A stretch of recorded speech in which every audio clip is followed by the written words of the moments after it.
அருட்பெருஞ்சோதி அருட்பெருஞ்சோதி தனிப்பெரும் கருணை அருட்பெருஞ்சோதி. எல்லா உயிர்களும் என்பற்று வாழ்க, வள்ளல் மலரடி வாழ்க வாழ்க. சன்மார்க்க அன்பர்களே, மெய்ய நண்பர்களே, இறைஞானம் தேடும் இறை என்பர்களே, உங்கள் அனைவருக்கும் என்னுடைய பணிவார்ந்த வணக்கம். இந்த அருட்பெருஞ்சோதி நிலையில் இருக்கும் வள்ளல் பெருமான் ஒரு முக்கியமான தகவலை நமக்கு சொல்லியிருக்கிறார். ஆகாரம் அறை, நித்திரை அரைக்கால், மைதுனம் வீசம், பயம் பூஜ்யம். இது மிகப்பெரிய நிலை. இந்த மிகப்பெரிய நிலையை நாம் கடைபிடித்தாலே வாழ்க்கையில் எந்த துன்பமும் நேராது. ஆனால் நாம் கடைபிடிக்கிறோமா என்று கேட்டால் அங்கேதான் ஒரு மிகப்பெரிய கேள்விக்குறி.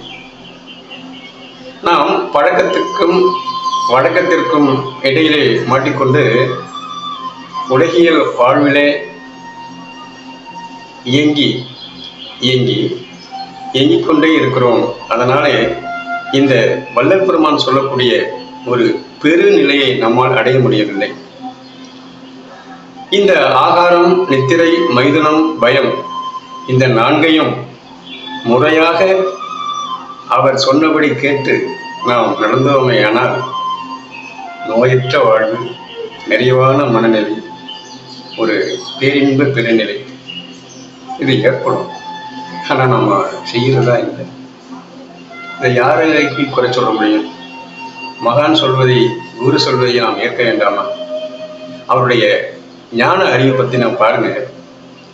இந்த ஆகாரம் அறை, அதாவது ஒன்று மட்டும் ஞாபகம் வச்சுங்க, ஆகாரம் இல்லாமல் பட்டினி சாவு என்பது மிக குறைவு.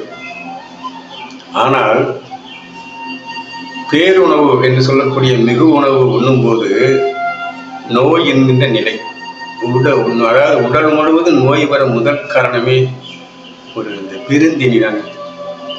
இந்த பெருந்தீனித்தை சாப்பிட்ற வரைக்கும் நமது நோயை யாரும் கட்டுப்படுத்த முடியாது. நீங்க மருத்துவர்கிட்ட தான் போகணும். எனவே வள்ளல் பெருமான் என்ன சொல்றாரு பாருங்க. ஆகாரம் அறை என்கிறார். அரை வயிறு தான் உண்ண வேண்டும்.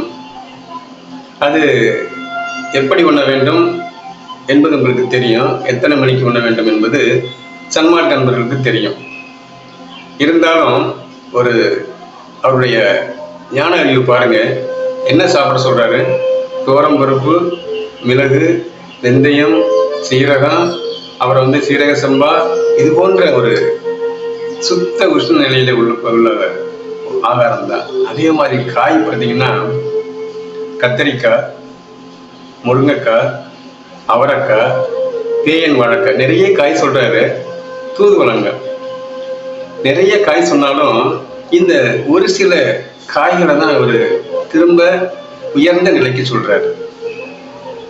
ஏன் உயர்நிலை சொல்றாருன்னா, இந்த அவர் சொல்லக்கூடிய அனைத்து உணவுப் பொருட்களுமே சுத்த உஷ்ணம் நிறைந்த உணவு. சுத்த உஷ்ணம்னா என்ன? அதாவது இப்போ சர்க்கரை இருக்கு இல்லையா, அது குளுக்கோஸா மாறினுச்சுன்னா அந்த குளுக்கோஸ் தான் நமக்கு உடம்புக்கு எனர்ஜி தருது. அதே போல இந்த வெப்பம், சாதாரண வெப்பநிலை மாறி சுத்த விஷ்ணு வெப்பநிலையாக இருக்கும்போது அங்கே நமது உடல் சீராக இயங்கும். அந்த சீராக இயங்கும் வெப்பநிலை தான் இங்கே சுத்த உஷ்ணம் என்று சொல்லக்கூடியது. இந்த சுத்த உஷ்ணநிலை இங்கே நிறைய நிரம்பி இருக்கிற உணவு. கத்திரிக்காய் என்ன இருக்கு? விட்டமின் சி இருக்கு, எலுமிச்சத்து இருக்கு, சளி இருமல் வராது, இதய நோய் வராது, உடல் பருமனாகாது, பிபி கண்ட்ரோலா இருக்கும். முருங்கைக்காய் இருக்குங்க, சுத்த உஷ்ணம் ஃபுல்லா இருக்கு, உடல் வலிமை இருக்கு, பொட்டாசியம் இருக்குது, கால்சியம் இருக்குது, விட்டமின் சி இருக்குது. அவரைக்காய் பாருங்க, பொட்டாசியம் இருக்குது, இதய நோய் வராது, பித்தம் போகும், கண் பார்வை ரொம்ப தெளிவா இருக்கும், நரம்பு பிரச்சனை வராது. அதே மாதிரி பேயன் வாழைக்காய் இருக்கு பாருங்க, அதை மாறி மாறி சாப்பிட சொல்றாரு. இது ஒரு காயகல்ப காயின்றாரு. ஏன்னா இது இதய நோய் வராது, சிறுநீரக நோய் வராது, எளிதிலே சீரணிக்கக்கூடிய தன்மை உள்ள ஒரு இதை சுரக்கக்கூடியது.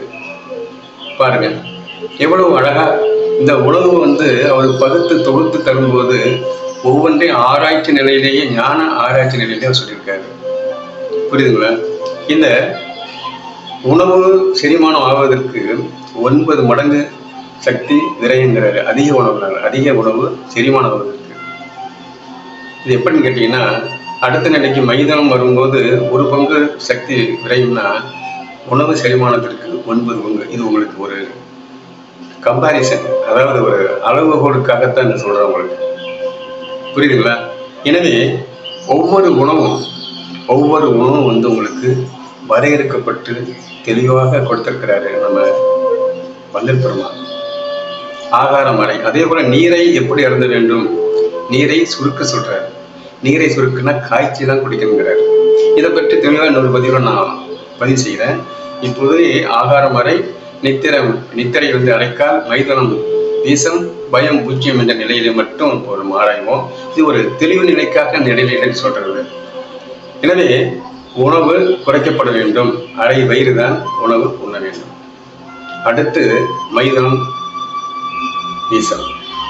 மைதனம் என்பது ஆண் பெண் சேர்க்கை. இது சாதகர்களுக்கு அல்ல என்கிறார். உலகியல் வாழ்க்கை வாழும், உலகியல் இன்பம் தூய்க்கும் அன்பர்களுக்கு மட்டுமே இது என்கிறார். சாதகர்களுக்கு இது அல்ல என்கிறார். இது பற்றி இன்னொரு பதிலை காண்போம். மைதனம் மீசம் என்பது 16 நாட்களுக்கு ஒரு முறை ஆண் பெண் சேர்க்கை வேண்டும் என்கிறார். எனவே இதை புரிந்து கொள்வோம். இதுல வந்து 1 பங்கு தான் சக்தி விரயமாகுது. ஆனால் அதிக உணவு, மித உணவு உண்ணும்போது 9 மடங்கு நமது சக்தி விரயமாகிறது. சக்தி சேமிப்பு வேண்டுமுடைய விரயம் கூடாது என்ற நிலையிலே நாம் உணர வேண்டும். சன்மார்க்க அன்பர்கள். நித்திரை 1/8, அதாவது 8 × 3 24 மணி நேரம். ஆக 3 மணி நேரம் உறக்கம் போதுங்கிறாரு. 12லிருந்து 3 மணி நேரம், அல்லது இன்னும் மிஞ்சி போனா 1 மணி நேரம் கூட, 4 மணி நேரம் உறங்கினா போடுங்கிறாரு. ஏன்னா நீங்க அந்த தூக்கம் கூட உங்களுக்கு தேவைப்படாது. நமது வள்ளல் பெருமான் உறக்க நிலையை இறுதி காலங்களே திறந்தவர். அவர் இறைவனோடு இருந்து பேரின்ப பெருங்கழிவு பெற்றவர். எனவே இந்த உறக்க நிலை என்பது 1 மணி நேரம் உறங்கினால் 1000 ஆண்டுகள் வாழலாங்கிறார். இதற்கு என்ன அர்த்தம் தெரியுமா? உங்களுக்கு அர்த்தம் தெரிஞ்சிருக்கும். 1 மணி நேரம் தூங்குவது என்பது 1 மணி நேர இறை கலப்பு, இறை தியானம்.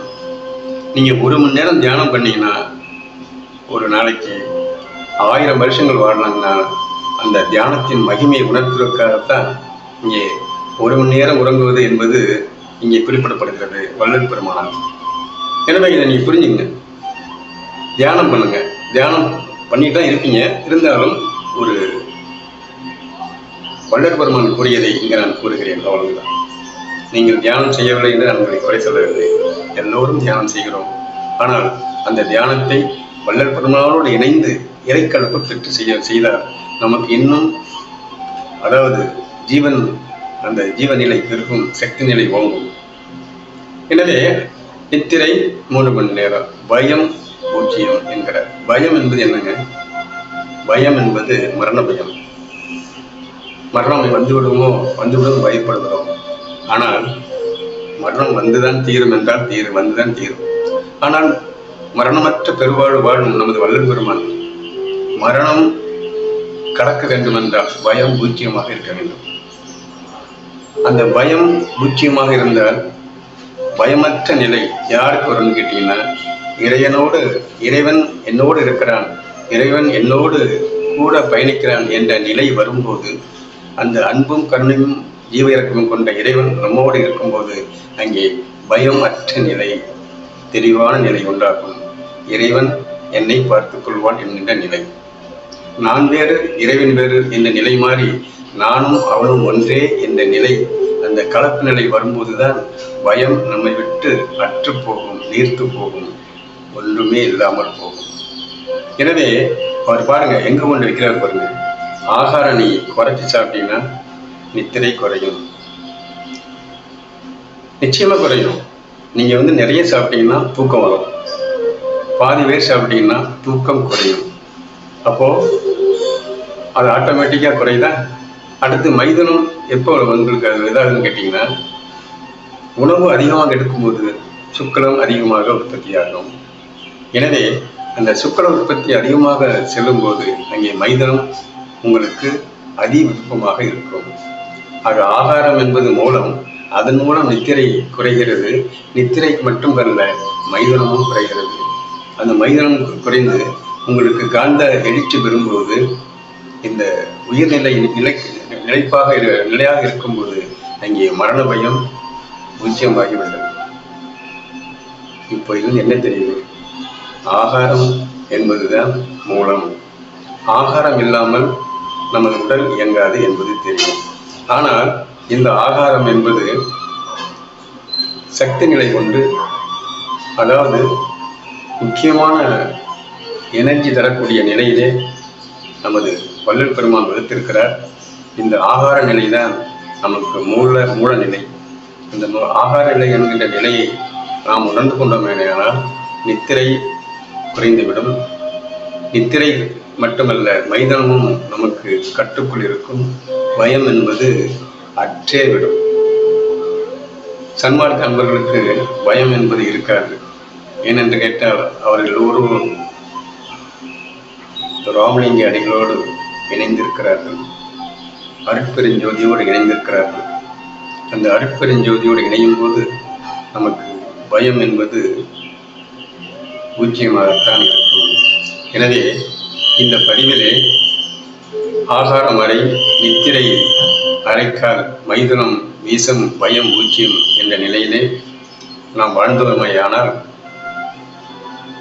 நமக்கு மரணமற்ற பெருவாழ்வு கிட்டும் என்று கூறி, இந்த வாய்ப்பை எனக்கு அளித்த நமது மகான் வள்ளல் பெருமானுக்கு நன்றி கூறி இந்த பதிவை நிறைவு செய்கிறேன். நன்றி நண்பர்களே. இன்னொரு பதிவிலே நாம் சந்திப்போம்.